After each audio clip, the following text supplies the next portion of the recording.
Hey guys, it's your girl, the Renee, and today I'm back on a new video, and today we're discussing the talent. And what is the talent, you may ask? The talent is very simple, very self-explanatory. It's the talent.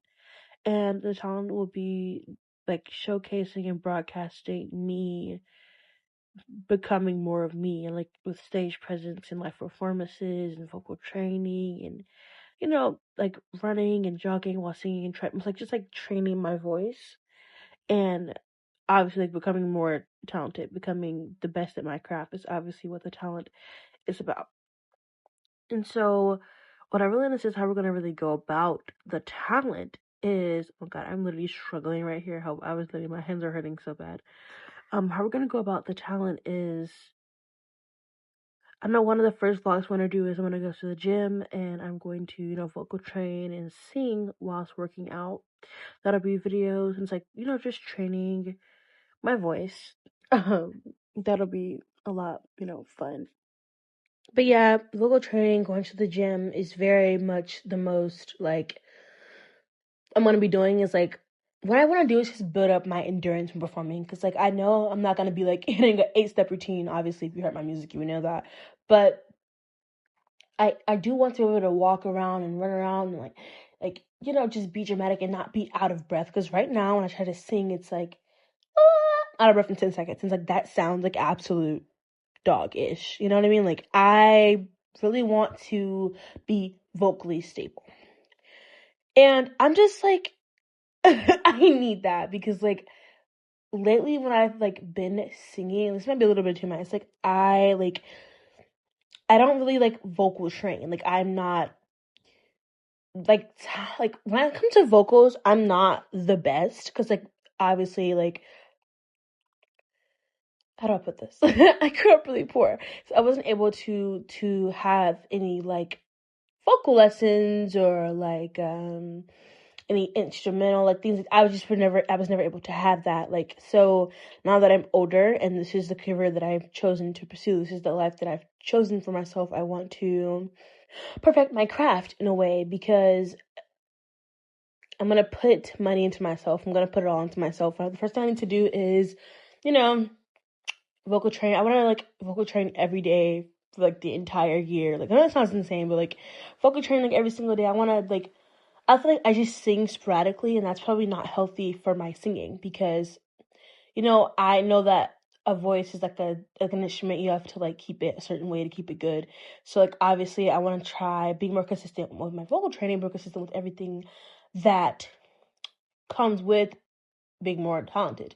And I am going to be really honest, maybe be a little shallow, but I'm hungry to be the best. I want to sound like an opera singer. I want to sound like the best thing you've ever heard, and I'm far from that. I'm barely mediocre right now, and it's like, and that's me being completely honest. Is that I know I'm not the best, and that's why the talent is so important, because I'm not the best. I'm not close to the best. I'm probably closer to the worst than I am to mediocre. And me knowing that, me knowing what I am, me knowing I can be better, I know I have potential and the ability to be so much better than I am, so I will be. Like, like being mediocre is a privilege, and I'm black, I'm dark skinned. To be mediocre is a privilege I do not have. I was not like given the privilege of being mediocre. And that's okay, because that means I have to work harder, and I'm gonna work harder to be the best. And I've been just honestly researching and like best vocal techniques and like what to do, like how to do everything right. And a part of the talent is gonna be learning an instrument. I have an electric guitar. I was taking lessons for about like 3 weeks maybe, and like it was like $60, $70. But at the time I wasn't really locked in. I had a lot of things going on. I was moving into my apartment, so like I couldn't really continue lessons. I want to get back into lessons. It's something I really do want to do, is get back into lessons, and I want to play my guitar 30 minutes every single day to be able to write an original song on my guitar. By the end of this year, I want to be able to have written an original song on my guitar, which is one of my goals. Like that's one of my goals. And also with being like more talented, but also like, I do hear from a lot of other people who make music and sing that to sing and play instruments is a very hard thing. And that's something that just happens, and I am okay with waiting. the whole thing about the talent is that it's very, very slow, because I'm trying to, like, when going into the music industry, I'm aware that people have been being trained since they were 2 years old, like, 3, 4 years old. Like, the industry is like filled with a lot of rich kids who never had to worry about anything, who just had everything kind of like handed to them. And it's no shade. I mean, I like a lot of their music. I mean, use the resources that you were given, but they have been getting lessons and being trained and like on how to sing and do everything since they were very, very young. And I'm going up against that. I'm going up against, in a way, like, machines, because rich people make their children richer. Like, that's a rant for another day. Like, I don't really care about that right now. But all I'm saying is that I'm going into an industry where I am already 18 years behind. Already. I'm already 18 years behind. And that means I have to do 18 years of work. And I'm fine with that. I'm completely fine. I'm ready for it. Like, I'm so ready to start the talent. I'm actually about to go film a video of the talent right now as I'm sitting right here, adding the voiceover to this. Like, and that's me being completely honest. I'm like, genuinely, I finish editing this, I'm going to the gym. And I'm gonna have my next week's vlog already ready. So yes, the goals of the talent in the following months are to vocal train every single day. From today on, I want to vocal train every single day. I want to pick up my guitar for at least 30 minutes every single day. Every single day. Every single day. I need to actually want to start going to poetry readings more often. I've been to a poetry reading before, which is like it's very funny. I went to a poetry reading a couple months ago, and I'm gonna try to find the video, and maybe it's so lost in my phone. Good God! But that every time I get on a stage, I realize that performing is my one and only true goal. Like, genuinely. Also, I'm gonna pause for a second and tell you guys like why I chose to be a singer. I feel like that's like a story that I haven't really told before, and I figure like I'm already here, so like why not? When I was very, very young, I I went through a bit of a lot of things when at a very, very young age, and I didn't really have like a safe place or a safe person, and I didn't have anything to kind of like let out to. I had no place to go. And that's when I discovered writing. I'd always taken an interest in stories and storytelling. I love reading. I love reading is used to be one of my favorite things to do, is to read. Because I used to be able to escape the world when I read books. I used to be able to, oh, excuse me guys, I just like ate my cream cheese, sorry. I don't, yeah. I used to be able to escape the world when I was younger and read books. I used to love, like, just falling into someone else's life other than my own. Like, I loved it. And then I started to like do that in real life. It's kind of like in my head, I write these little like stories in my head. That was like, oh, I see a person on the street that looked like cool, and I like envision their entire life through my lens, my perspective of who they were in writing. And I could write a book about a single person I've never had a conversation with. I never even heard their voice, what they look like. I could write a book about someone just on their appearance. And I didn't really realize like this was helping me so much, because I like, whenever I get angry, I can write, like, when it's my story can't be twisted and like turned, because like as a child, you're usually told like, hey, stay in a child's place, or like, hey, like, your opinion doesn't matter, nothing matters because you're a child. And when you try to defend yourself or speak up for yourself as a kid, people don't really care to listen to you. Nothing you say, people believe, adults will believe other adults over you, which is in itself traumatic and problematic. But to each their own, and that's another rant for a different day. And when I wrote stories, it's like I could be free to express myself however I wanted. No one could change what I said. No one could turn what I said and make it into and spin it to their own narrative. And so I thought this was good for me. And I thought, and for a while, I thought I was going to be an author, a writer, and I don't know like why I thought that, but and then I would write these books. It'd be like four chapters, like 20 pages each, really short books about some person I like saw, and I read it in this like poetic, like in like a poem sense. It'd be like the chapters would be like in poems, right? And so I would write these books, these like like poem books or whatever. And one day I just like I started to sing like some of the poems I write because like it kind of went together like a song. And also I've always loved music as a child, music, and also just being Black. Like I just like music is it's engraved in our culture.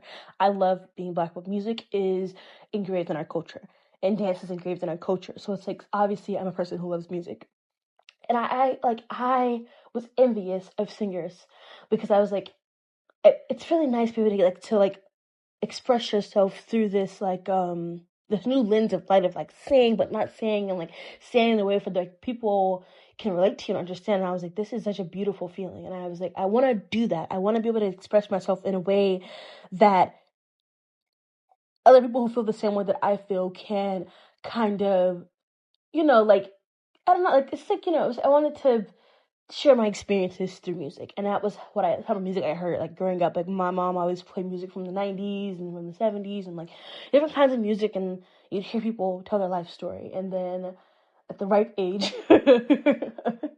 like 8, I think I was what 8, I had a friend who had like a phone with like earphones, and she played me this is gonna be so she played me back oh, this is so good. I'm like gonna cry remembering this moment. She played me The Smiths. I remember the song she played was I Know It's Over. And I remember listening to that and going, this is me. Like this is like this is how that's how I knew. Because like the way he like told his story, the way they told that story, and it was like through a song, I thought it was so beautiful. I thought it was the most beautiful thing in the world. And I just freaking loved it. Being completely honest, it was everything to me.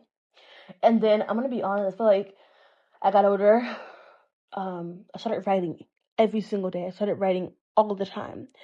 And writing saved my life. I was a very, very sad girl from unfortunate life experiences, very sad girl. And I just when I write, I could escape my universe. I could escape the world that I was put into by writing. And I always thought that writing, well, I didn't think I know that writing saved my life. And I, you know, I'm just like, I'm thinking about it, and it's so, writing means so much to me.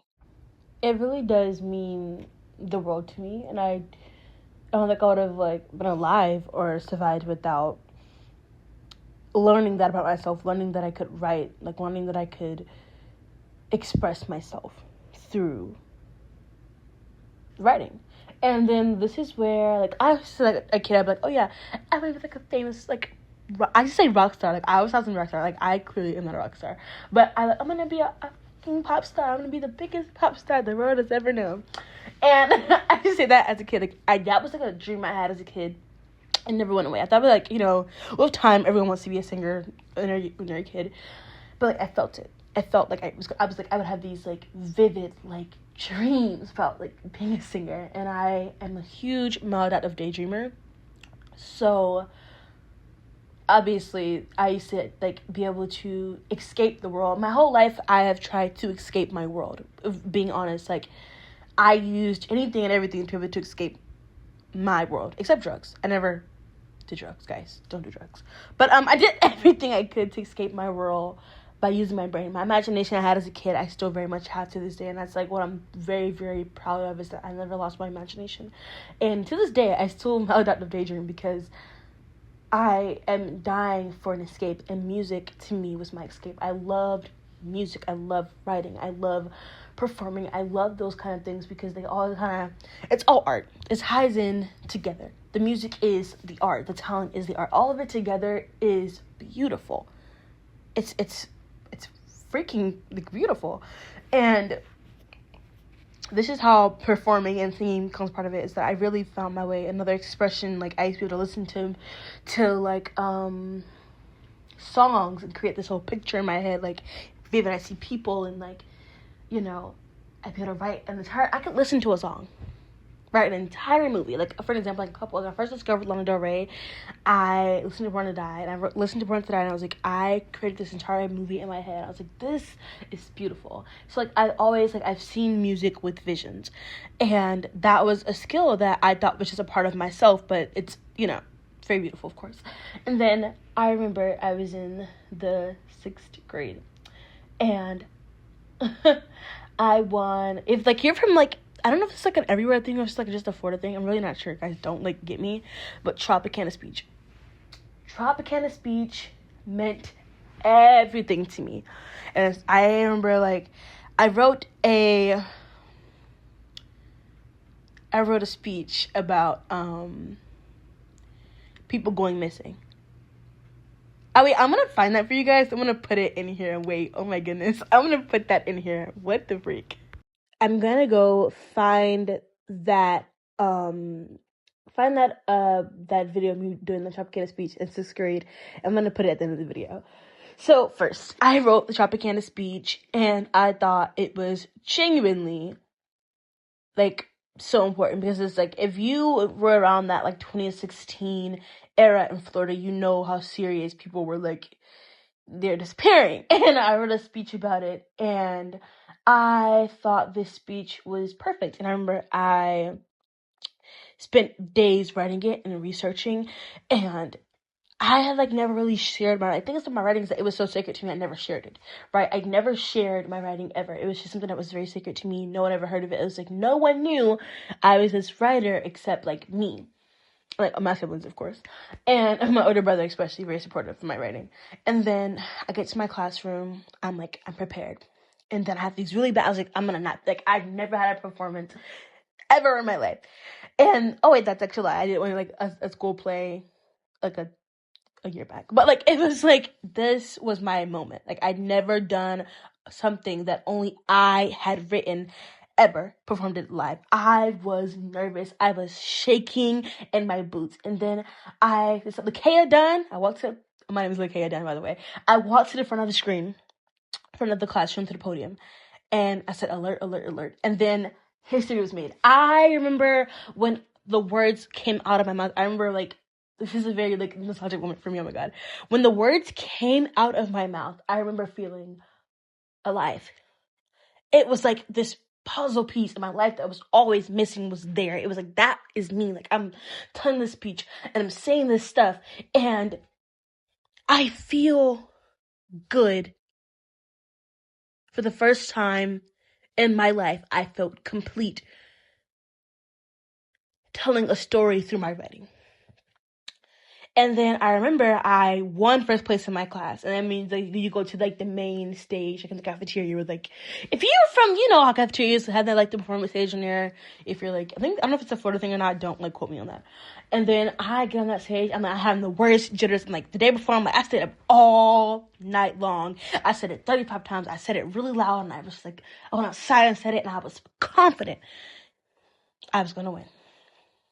Confident I was going to win. And when I tell you, I did not. This is the crazy thing. That speech really is a man of my existence. But, completely and honestly, so my voice help. I wasn't expecting to film, my God. I look kind of crazy right now. This is like a whole new day. But, yes, back to the video. So, I remember when I got on the stage, and I had these insane, like, pre-stage jitters, right? The jitters were insane. I thought I was gonna, and I was like, I can't go on stage like this. I don't know what to do. I'm sitting down. They call my name. It's like this awkward silence before it goes. It's like, oh my God, why me? I was silence. Why me? And, like, then they say, you may go. And my brain instantly clocks the in. And it's like, all of it's gone. And I remember how being on stage felt. It felt like a dream. It felt like all my dreams. And once again, this, like, puzzle piece that I spoke of before it came to light. Whenever I'm able to like, be on stage or be somewhere in a room full of people telling my own writing, I feel human. I feel like that's the piece of me that's always missing. When I'm not doing it, I don't feel alive. And I put everything into that speech. And I remember I lost 3rd place at that. And I was like, 3rd place? This like speech caused me to spiral. When I say spiral, I mean like when I filmed, when like after like this was filmed, I genuinely like crashed out. But it's like because I had never, my writing was so sacred, you know? My personal writing was so sacred that I didn't like ever think someone could not like it. It never it never clicked to me that someone could hate my writing. It never clicked to me.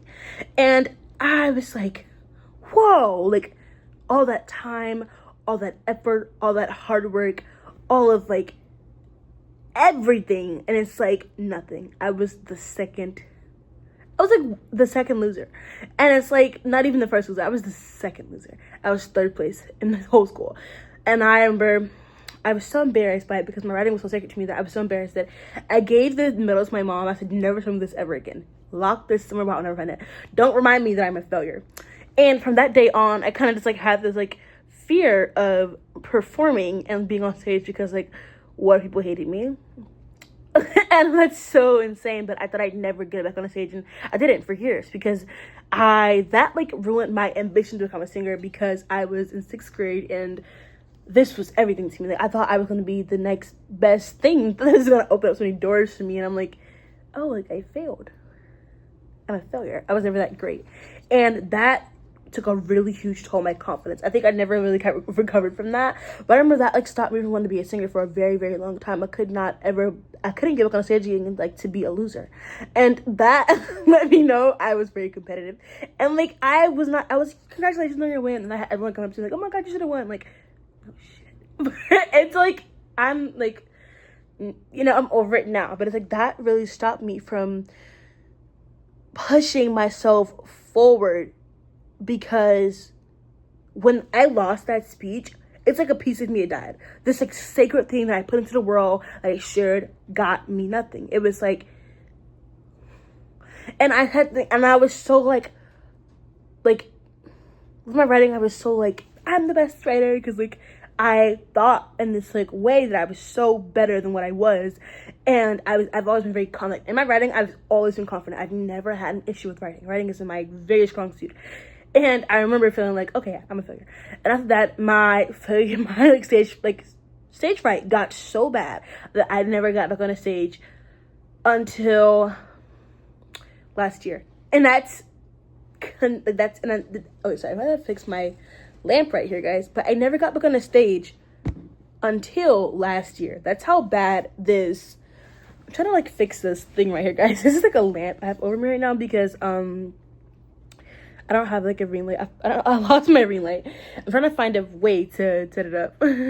I'm back, guys. So yeah, that moment, like I had never got back on a stage, and so like that was a moment in my career, the first moment in my career where I felt like, although this does everything for me, I am nothing.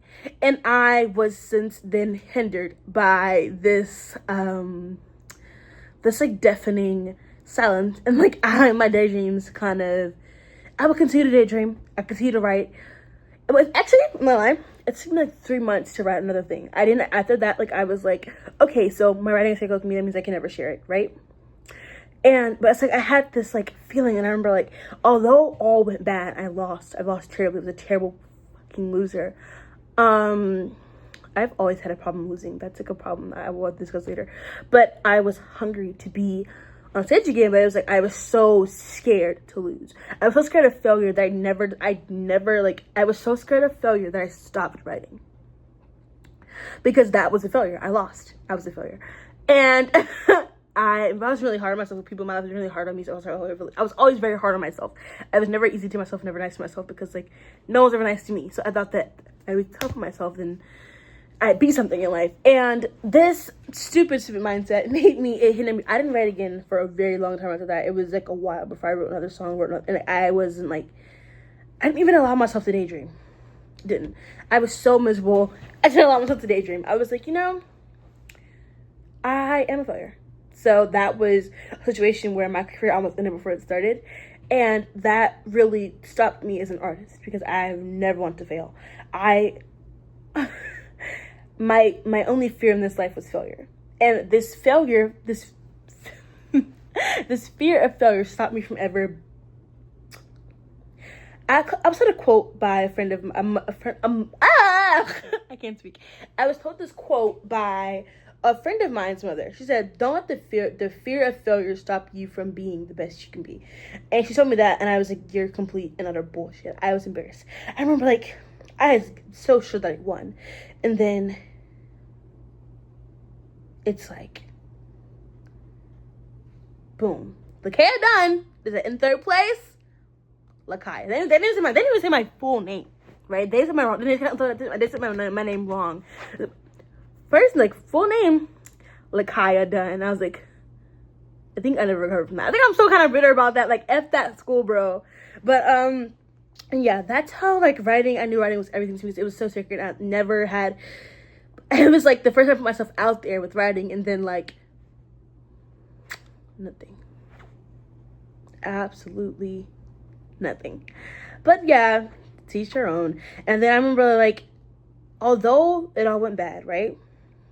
That feeling I felt when I was on stage, that feeling of fire, it was like a burning desire to, like, it was like I never felt so real. It's like, and like I would go through that failure 100 more times to be on stage again, you know, to perform. And that is, like, my worst fear, obviously, is to do nothing. And yeah, this got really off topic, guys. That just story, big. If I tell the story, I started crying. I'm surprised I didn't cry this time. If I tell a story about me feeling that, like, I genuinely started to, like, to tweak out, because, like, the following events after that, my life just got so terrible. My life just got so terrible after those events. My life just got really, really terrible. So, anyways, yes, back to the freaking talent. Okay, so the year prior to that, I was in fifth grade. I was in fifth or fourth grade. I don't know which year it was. Fifth or fourth grade. I went to after school program and had, like, a modeling show, and they had the cameras and red carpet. I was like, this is me. This is who I am. Like, I am that bitch. And then they gave me an outfit with, like, a little neck thing. It was so much cool. And then I strutted. I was like, yeah, like, I'm so, like, I remember I practiced model walking for a week. I always remember my performance. I took my performances so seriously because it means everything to me.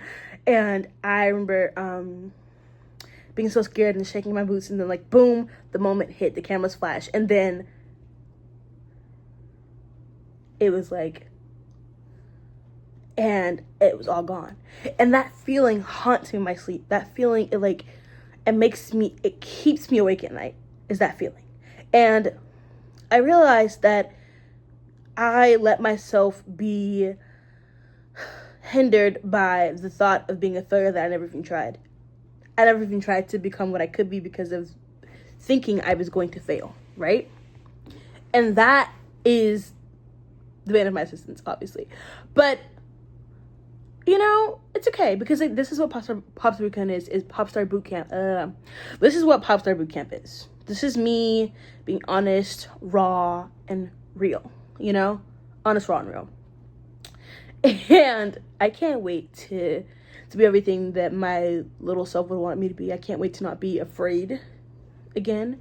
And then last year, I went to a poetry night, and it was like a Black poetry night, and across town. And, you know, I love poetry, and especially when it's for my people. I love Black people. I love being Black. Oh my god, I love being Black. It's the best thing in the world. But and I remember I was just going to watch, and I was, you know what, I haven't got on stage and, like, done anything in a while, so let me just, like, do this. And I got on that, like, stage, and I read a poem called "I'm Jealous of Her." It's about, like, you know, being jealous of, like, kids because they have fathers in their lives. My father passed away. And I remember being so scared. And I got on that stage, and that piece of my life that I had been missing felt complete. And then I realized it's not about winning or losing. It's about being able to express myself. And that's when I, like, was like, okay. And, like, It wasn't a thing I was to win or to lose. It was just me and the art. And that is how I feel about music now. It's just me and the art. And I can't wait to make myself even more better, to be better than I am, to be the best at what I am, to be the best in every category, because like I want to be the best. I'm gonna be the best, and I'm going to make myself absolutely the best. And I know that sounds really shallow, but it's like I want to be so good at performing. I want to be so good at singing. I want to be so good at writing that it's like I don't have to be that scared little girl anymore. It's because that is the dream. That is me. That is who I am. I am Lakera Renee. Sounds kind of like, that sounds kind of like a monologue in the movie, but yes, that is the introduction of, sorry, that is the introduction of the talent, and I'll see you guys in the first episode of Talent very, very, very, very, very soon. Thank you guys for watching. Have a good day.